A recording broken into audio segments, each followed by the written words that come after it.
প্রতিদিন ভাত রুটি সবজির ব্যবস্থা করতে জেরবার। মোদী সরকারের বাজেটে তিমিরেই আম আদমি পার্টি। আম আদমি এবং কংগ্রেসের প্রশ্ন যে মূল্যবৃদ্ধি মোকাবিলা কিভাবে তা নিয়ে কেন একটা কথাও বলা হলো না। পাল্টা কেন্দ্রীয় অর্থমন্ত্রীর দাবি, দেশে মূল্যবৃদ্ধি নিয়ন্ত্রণেই রয়েছে।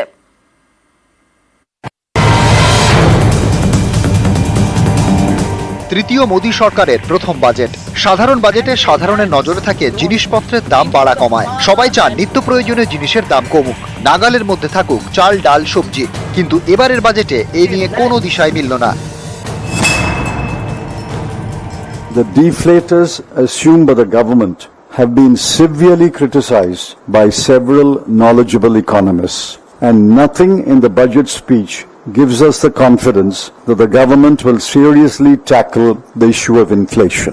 India's inflation continues to be low, stable, and moving towards the 4% target. মঙ্গলবারের বাজেটে কৃষি ক্ষেত্রে 1.52 লক্ষ কোটি টাকা বরাদ্দ করা হয়েছে। বাজারে সবজির যোগান বজায় রাখতে নতুন উদ্যোগের কথা বলেছেন অর্থমন্ত্রী। জলবায়ু পরিবর্তনের সঙ্গে তাল মিলিয়ে নতুন ফসল চাষ করা হবে বলেও ঘোষণা করা হয়েছে। এখানেই অনেকের প্রশ্ন, সারের দাম নিয়ে তো বাজেটে কিছুই বলা হলো না। চাষের খরচ কি কমবে? চাষের খরচ যদি বাড়তেই থাকে তাহলে কৃষকদের দুর্দশা ঘুচবে কিভাবে? বাজেটে যা শুনলাম তাতে তো চাষিদের জন্য কোনো চিন্তাধারাই নেই। আশা করেছিলাম যে আমাদের জন্য কোনো ভর্তুকি দেবে, সার বা চাপান বা কীটনাশক কোনো কিছু দিতে আমরা ফেসিলিটি পাচ্ছি না। অথচ ফসলের ঠিকমতো দামও আমরা পাই না, তাহলে আমরা তো চারিদিকে মরে যাচ্ছি। চাষের কৃষি যে যন্ত্রপাতি কিছু দাম কমবে, কিন্তু কোনোটাই তো সেরকম কিছু আশা পাওয়া যায়নি। কিছু সুরা হয় বাজেটে, তো সেরকম কিছু দেখলাম না। সারের দাম বাড়লে ফসলেরও দাম বাড়বে, এতে গরিব মধ্যবিত্তের পকেটে চাপও বাড়বে। 2047-এ বিকশিত ভারত হবে, কিন্তু তার আগে 2025, 26, 27, 28 তো আমাকে বেঁচে থাকতে হবে। এই জীবন যুদ্ধের যে সংগ্রাম, সেই সংগ্রামটাতে যাতে মানুষ জয়ী হতে পারেন, তার জন্য সরকারের একটা শর্ট টার্ম চিন্তা ভাবনারও কিন্তু দরকার আছে। গ্রামোন্নয়নে 2.66 লক্ষ কোটি টাকা বরাদ্দ হয়েছে বাজেটে, কিন্তু গ্রামে গরিবদের আয়ের অন্যতম বড় ভরসা 100 দিনের কাজ। বাজেটে এই 100 দিনের কাজে বরাদ্দ 60,000 কোটি থেকে বেড়ে হয়েছে 86,000 কোটি, কিন্তু অনেক দিন ধরে এই প্রকল্পে বাংলার জন্য কোনো বরাদ্দই করা হচ্ছে না।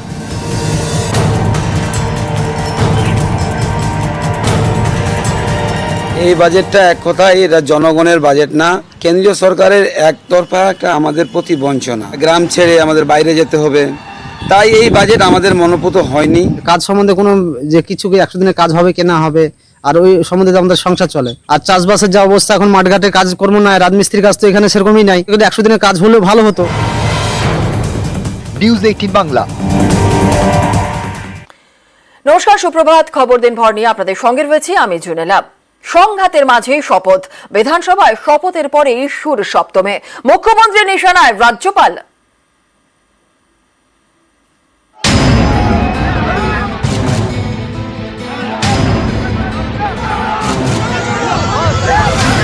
লোকসভার পর বিধানসভা উপনির্বাচনেও সবুজ সুনামি। তৃণমূল 4-এ 4, উপনির্বাচনে বিজেপি 0।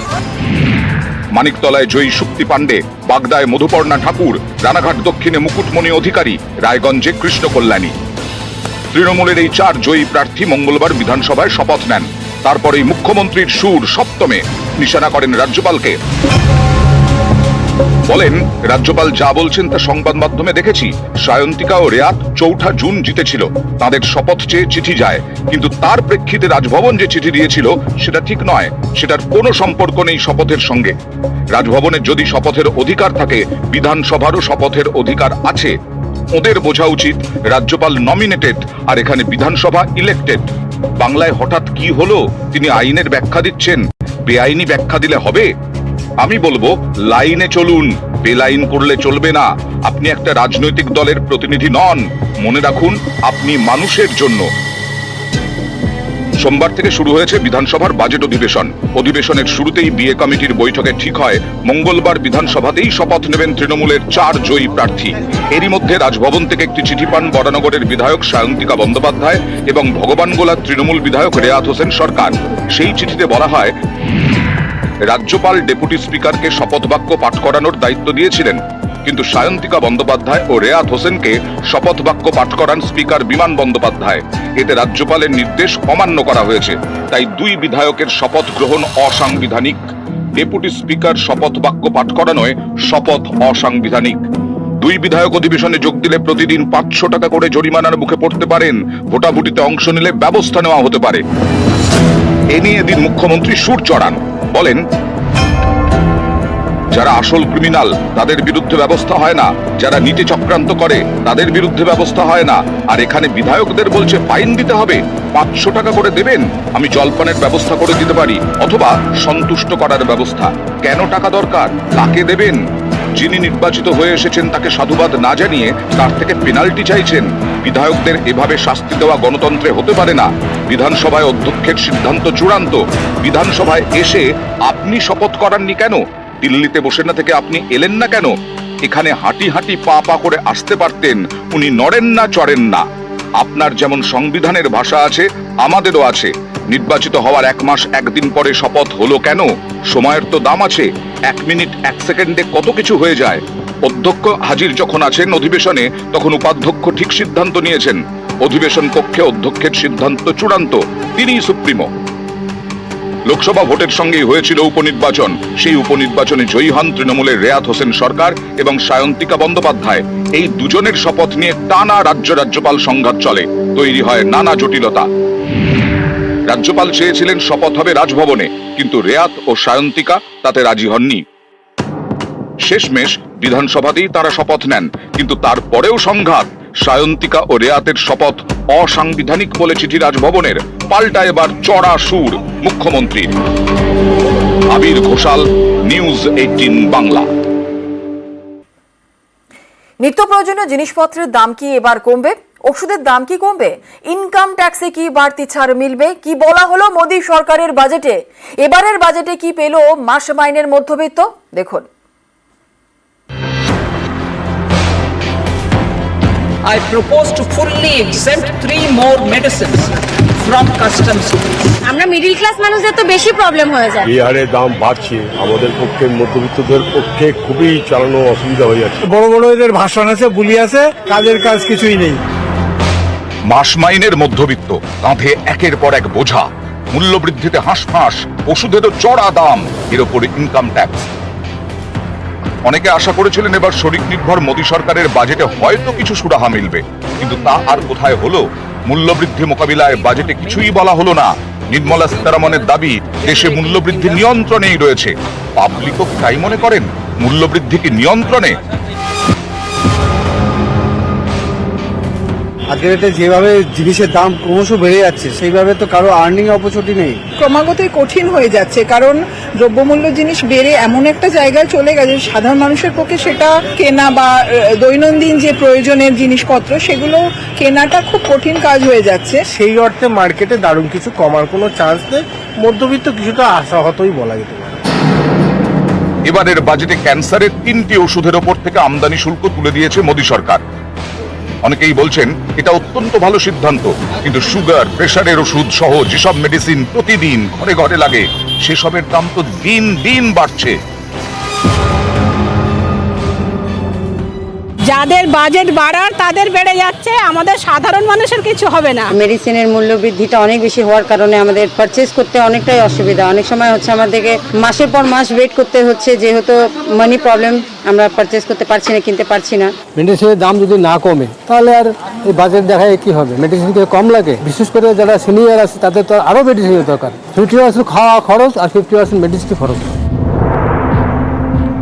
বাজেটের জটিল কুটিল বিষয় বেতনভোগী সাধারণ মানুষ অত বোঝেন না। তারা সবার আগে দেখেন এবার কি ট্যাক্সে ছাড় মিলল। ঘন্টা দেড়েকের বাজেট শোনার পর এ নিয়ে অনেকেই হতাশ। মধ্যবিত্তর ঘাড়ে আরো চাপ বাড়লো। বিগত বছরগুলিতে উনি যে বাজেট পেশ করেছেন, এটা সেই ধারাকেই বজায় রেখে খালি একটু এদিক ওদিক করে দেওয়া হয়েছে। মাত্র 25,000 টাকা স্ট্যান্ডার্ড ডিডাকশন বাড়িয়েছে। এমন কিছু লাভবান আমরা হতে পারবো না। মধ্যবিত্ত কিংবা নিম্ন মধ্যবিত্ত মানুষের কোনো উপকারে আসবে না। আমরা তো আশা করেছিলাম অন্ততপক্ষে 8 লাখ পর্যন্ত ট্যাক্স নীল করা হবে। একটা কারিশমা বাজেট বলতে পারেন। এখানে কোন রকম মধ্যবিত্তদের উপকার তো হয়নি, বরঞ্চ দেখতে গেলে অপকারী হয়েছে।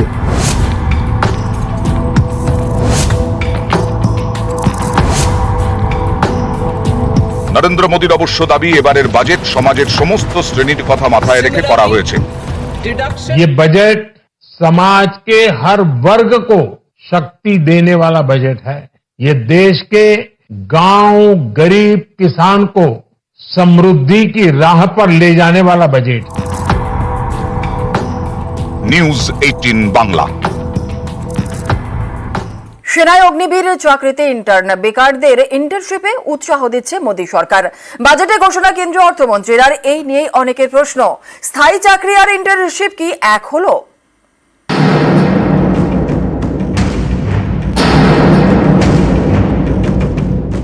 Our government will launch a comprehensive scheme for providing internship opportunities in 500 top companies to 1 crore youth in 5 years. They will gain exposure for 12 months to real-life business environment, varied professions and employment opportunities. जब तक किसान और नौजवानों के पक्की नौकरी का इंतजाम नहीं होगा तब तक कोई बड़ा लाभ नहीं पहुंचेगा जनता को। চাকরি নয়, ইন্টার্নশিপ। 1 কোটি ইন্টার্ন দেশে 500টি সংস্থায়। মঙ্গলবার বাজেটে এই প্রকল্পের কথা জানিয়েছেন কেন্দ্রীয় অর্থমন্ত্রী। দেশে 500 সংস্থায় 1 কোটি ইন্টার্নশিপের সুযোগ দেওয়া হবে। ইন্টার্নরা এককালীন 6,000 টাকা পাবেন, প্রতি মাসে ভাতা হিসেবে পাবেন 5,000 টাকা। এই প্রকল্প নিয়ে অনেকে প্রশ্ন তুলছেন। অনেকেই বলছেন অস্থায়ী ইন্টার্নশিপ আর স্থায়ী চাকরি তো এক নয়।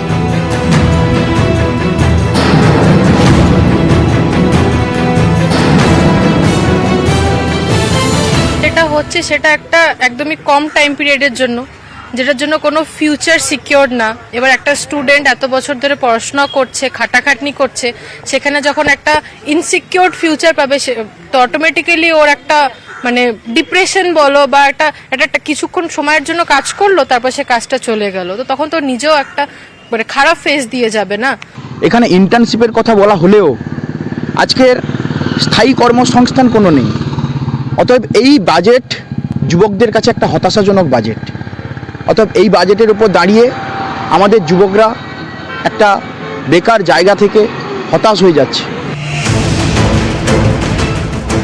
অনেকেই মনে করিয়ে দিচ্ছেন এরকম অস্থায়ী কাজই কি মোদী সরকারের কর্মসংস্থানের দাওয়ায়, কারণ এই সরকারই চালু করেছে অস্থায়ী সেনা নিয়োগ। 2022 সালের জুন মাসে সেনাবাহিনীতে অস্থায়ী নিয়োগের ঘোষণা হয়। অগ্নিপথ প্রকল্পে যাদের নিয়োগ করা হয়েছে তাদের বলা হচ্ছে অগ্নিবীর। 4 বছরের চুক্তিতে সশস্ত্র বাহিনীতে নিয়োগ। মাসিক বেতনের পাশাপাশি অগ্নিবীর জওয়ানদের বিশেষ ভাতা দেওয়া হয়। 4 বছরের কর্মজীবনের শেষে এককালীন কয়েক লক্ষ টাকার প্যাকেজ। তবে পেনশন বা গ্র্যাচুইটি নেই, অবসরকালীন কোনো ভাতাও নেই। আমার মনে হয় যে সরকার তেমন গুরুত্ব দিচ্ছে না যতটা দেওয়া উচিত। আমরা বাইরের কান্ট্রিকে দেখছি যে ওদের ইয়াংদের অনেক সুযোগ দিচ্ছে, কিন্তু ইন্ডিয়া তো কই আমরা সেরকম তো দেখতে পাচ্ছি না। অগ্নিবীর থেকে তো আমাদের খুব একটা এক্সপেক্ট নাই, কারণ 25%-এ কি 25% আর কতজন সিলেকশন হবে? ওটা যদি 50% থাকতো তাহলে না হলে ওই দিকে আমরা যেতাম। নিউজ 18 বাংলা। এবার শরিক নির্ভর মোদী সরকার। বাজেটে সেই শরিকদের জন্য ঢালাও ঘোষণা। চন্দ্রবাবু নাইডু এবং নীতিশ কুমারের রাজ্য অন্ধ্র বিহারের জন্য একের পর এক প্রকল্প।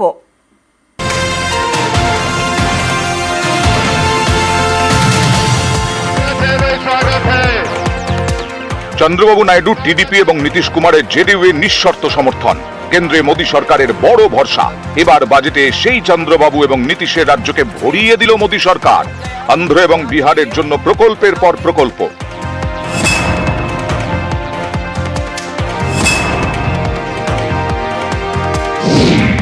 বিহারে ব্রিজ এবং রাস্তা নির্মাণে বরাদ্দ করা হলো 26,000 কোটি টাকা। We will also support development of road connectivity projects, namely 1. Patna Purnia Expressway, 2. Buxar Bhagalpur Expressway, 3. Bodh Gaya, Rajgir, Vaishali and Darbhanga spurs, and 4. Additional 2-lane bridge over River Ganga at Buxar at a total cost of 26,000 crore rupees. বিহারে তৈরি হবে নতুন তাপ বিদ্যুৎ কেন্দ্র। এর জন্য মোদী সরকার বরাদ্দ করেছে 21,400 কোটি টাকা। 11,500 কোটি টাকা বরাদ্দ করা হয়েছে বন্যা নিয়ন্ত্রণ ও সেচের জন্য।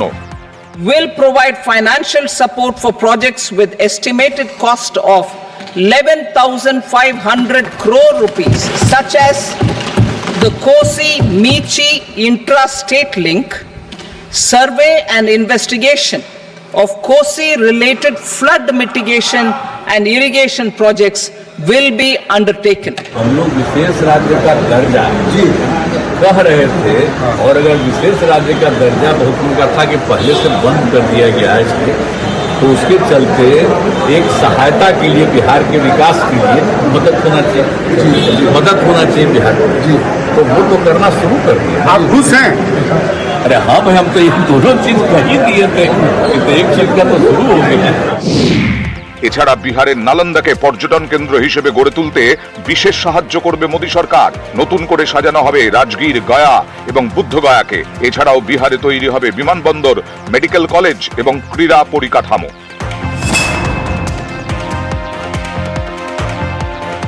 অন্ধ্রপ্রদেশ পুনর্গঠন আইনের অধীনে চন্দ্রবাবু নাইডুর রাজ্যকেও বিশাল আর্থিক সাহায্যের ঘোষণা করেছে মোদী সরকার।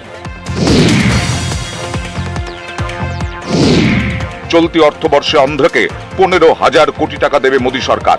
এছাড়া পোভালম সেচ প্রকল্পে বিশেষ গুরুত্ব দেওয়া হবে। বিশাখাপত্তনম, চেন্নাই এবং হায়দ্রাবাদ বেঙ্গালুরু ইন্ডাস্ট্রিয়াল করিডোরে পরিকাঠামো উন্নয়নের ঘোষণা করেছেন সীতারামন। এছাড়া রায়লসীমা, প্রকাশমের মতো পিছিয়ে পড়া অংশের জন্য বিশেষ আর্থিক সাহায্য। Andhra Pradesh Reorganization Act. Our government has made concerted efforts to fulfill the commitments in Andhra Pradesh Reorganization Act. Recognizing the state's need for a capital, we will facilitate special financial support through multilateral development agencies. In the current financial year, 15,000 crore rupees will be arranged. পূর্বাঞ্চলের রাজ্যগুলির উন্নয়নে এদিন প্রকল্প ঘোষণা করেছে মোদী সরকার। সেখানেও যুক্ত করা হয়েছে দক্ষিণের রাজ্য অন্ধ্রপ্রদেশকে। We will formulate a plan, Purvodaya, for the all-round development of the eastern region of the country, covering Bihar, Jharkhand, West Bengal, Odisha, and Andhra Pradesh.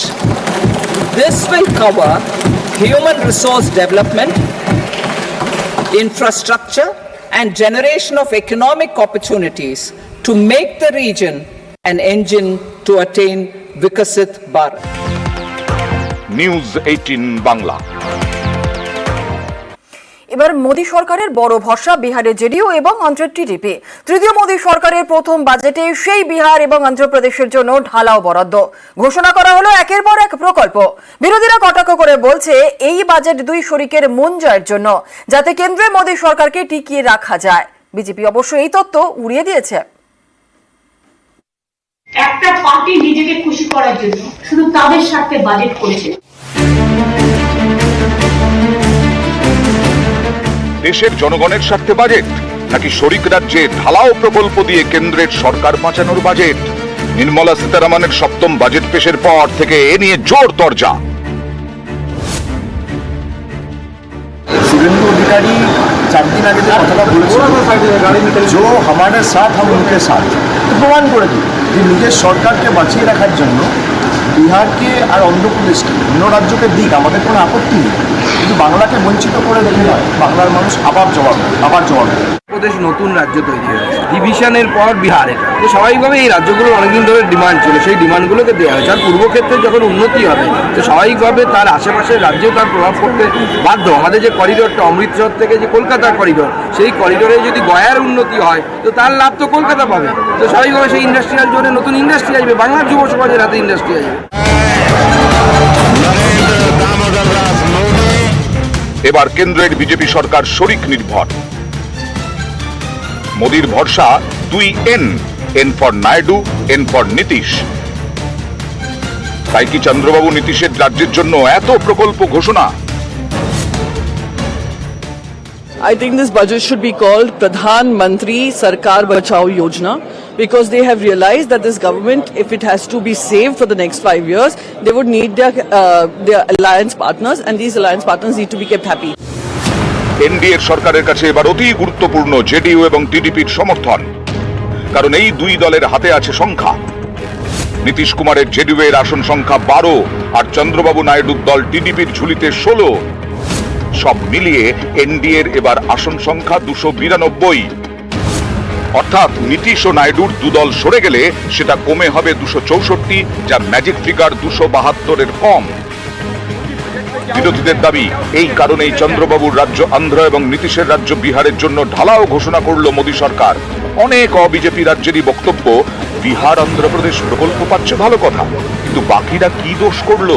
বাজেটের বাংলাকে বঞ্চনার অভিযোগে এদিন রাজ্যসভা থেকে ওয়াকআউট করেন তৃণমূল সাংসদরা। अरे ये तो कुर्सी बजा बजट है नीतीश कुमार और आंध्र प्रदेश का, उनको सेव करने के लिए, उनको पास में रखने के लिए इसका बजट है। ये इंडिया का बजट नहीं है, देश के लिए बजट नहीं है। बंगाल को तो कुछ ही नहीं दिया है, बंगाली को वो लोग देखने नहीं सकता है।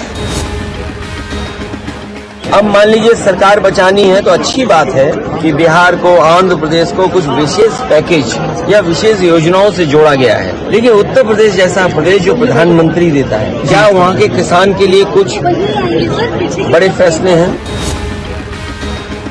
क्या प्रधानमंत्री आवास योजना सिर्फ बिहार और आंध्र में बनने वाला है? देश के सभी राज्यों में बनने वाला है। मुद्रा लोन के लाभार्थी क्या चंद राज्यों में होंगे या देश भर में होंगे? विपक्ष एक नकारात्मक मानसिकता से गुजर रहा है, विशेष करके कांग्रेस पार्टी लगातार तीसरी बार फेल हुई है। इसकी हताशा उनको सब चीज में दिखता है। নিউজ 18 বাংলা। পুরনো কর কাঠামো এবারও একই থাকলো, নতুন কর কাঠামোয় করা হলো কিছু পরিবর্তন। যেমন স্ট্যান্ডার্ড ডিডাকশন 50,000 থেকে বেড়ে হলো 75,000 টাকা। এছাড়া ট্যাক্স স্ল্যাবেও বদল করা হয়েছে। নির্মলা সীতারামনের দাবি, এতে 17,500 টাকা পর্যন্ত বাঁচাতে পারবেন করদাতারা।